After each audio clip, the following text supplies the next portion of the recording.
सावन मास के शुक्ल पक्ष में जो पुत्रदा एकादशी आती है, उसका व्रत पुत्र की कामना रखने वाले मनुष्य को जरूर करना चाहिए। और जिनके संतान नहीं है उनको भी पुत्रदा एकादशी का व्रत जरूर करना चाहिए। और जिनके संतान है, पुत्र भी है, उनको भी संतान की दीर्घायु के लिए और सुखमय जीवन के यापन के लिए यह व्रत जरूर करें और कथा सुने। कथा इस प्रकार है।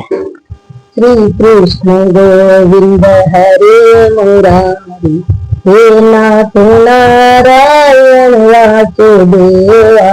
युधिष्ठिर ने पूछा, ये मधुसूदन, सावन के शुक्ल पक्ष में इस नाम की एकादशी होती है, कृपया मेरे सामने उसका वर्णन कीजिए। भगवान कृष्ण बोले, राजन, प्राचीन काल की बात है। द्वापर युग के प्रारंभ का समय था। महिष्मतीपुर में राजा महिजीत अपने राज्य का पालन करते थे, किंतु उन्हें कोई पुत्र नहीं था, इसलिए वह राज्य उन्हें सुखदायक नहीं प्रतीत होता था। अपनी अवस्था अधिक देखकर राजा को बड़ी चिंता हुई। उन्होंने प्रजा वर्ग में बैठकर इस प्रकार कहा, प्रजाजनों, इस जन्म में मुझसे कोई पातक नहीं हुआ।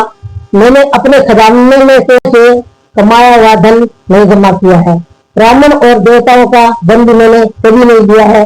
प्रजा का पुत्र पालन किया, धर्म से पृथ्वी पर अधिकार जमाया तथा दुष्टों को वे बंधु और पुत्रों के समान ही क्यों नहीं रहे हो दंड दिया है। शिष्ट पुरुषों का सदा सम्मान किया है और किसी को देश का पात्र नहीं समझा। फिर क्या कारण है जो मेरे घर में आज तक पुत्र उत्पन्न नहीं हुआ? आप लोग इसका विचार करें। राजा के ये वचन सुनकर प्रजा और पुरोहितों के साथ ब्राह्मणों ने उनके हित का विचार करके गहन वन में प्रवेश किया।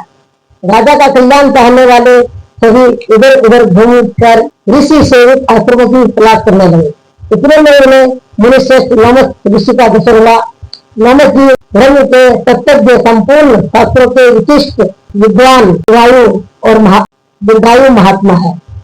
उनका शरीर नमक से भरा हुआ है, ब्रह्मा जी के समान तेजस्वी है। एक एक कल्प बीतने पर उनके शरीर का एक एक लम्ब विषम होता है, यानी टूट के गिरता है, इसलिए उसका नाम नमस हुआ है।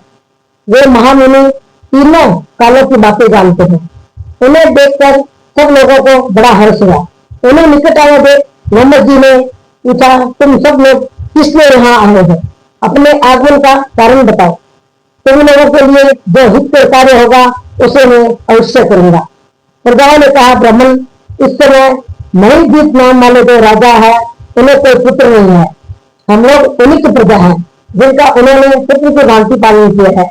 उन्हें पुत्रहीन देखकर उनके दुख से दुखित हो हम तपस्या करने का दृढ़ निश्चय करके यहाँ आए हैं।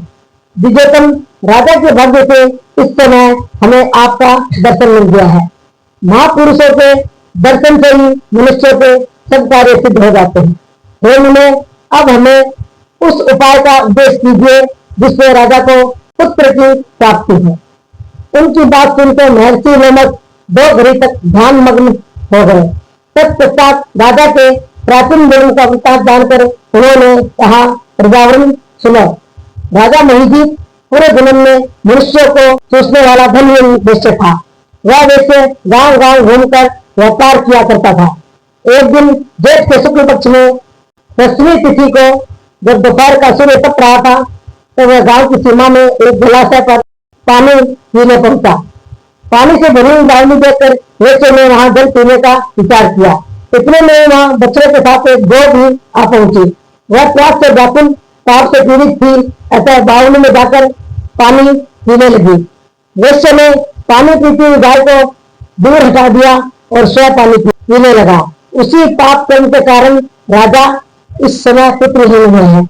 इसी जन्म के पुण्य से उन्हें अकंटक राज्य की प्राप्ति हो गई। प्रजाओं ने कहा, मुने, पुराण में सुना जाता है कि प्रायश्चित पुण्य से पाप नष्ट होता है, अतः पुण्य का उपदेश कीजिए जिससे उस पाप का नाश हो। नमक जी बोले, प्रजाजनों, श्रावण मास के शुक्ल पक्ष में जो एकादशी होती है वह पुत्रदा के नाम से विख्यात है। वह मनोवांछित फल प्रदान करने वाली है। तुम लोग उसी का व्रत करो।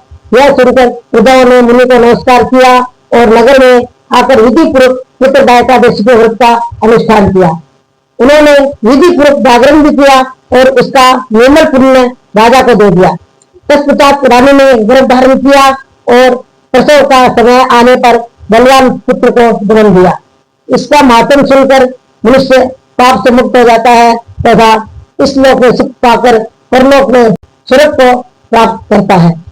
बोलो विष्णु भगवान की जय।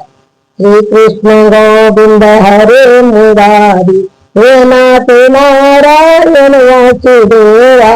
श्री कृष्ण गोविंद हरे मुरारी, हे नाथ नारायण वासुदेव।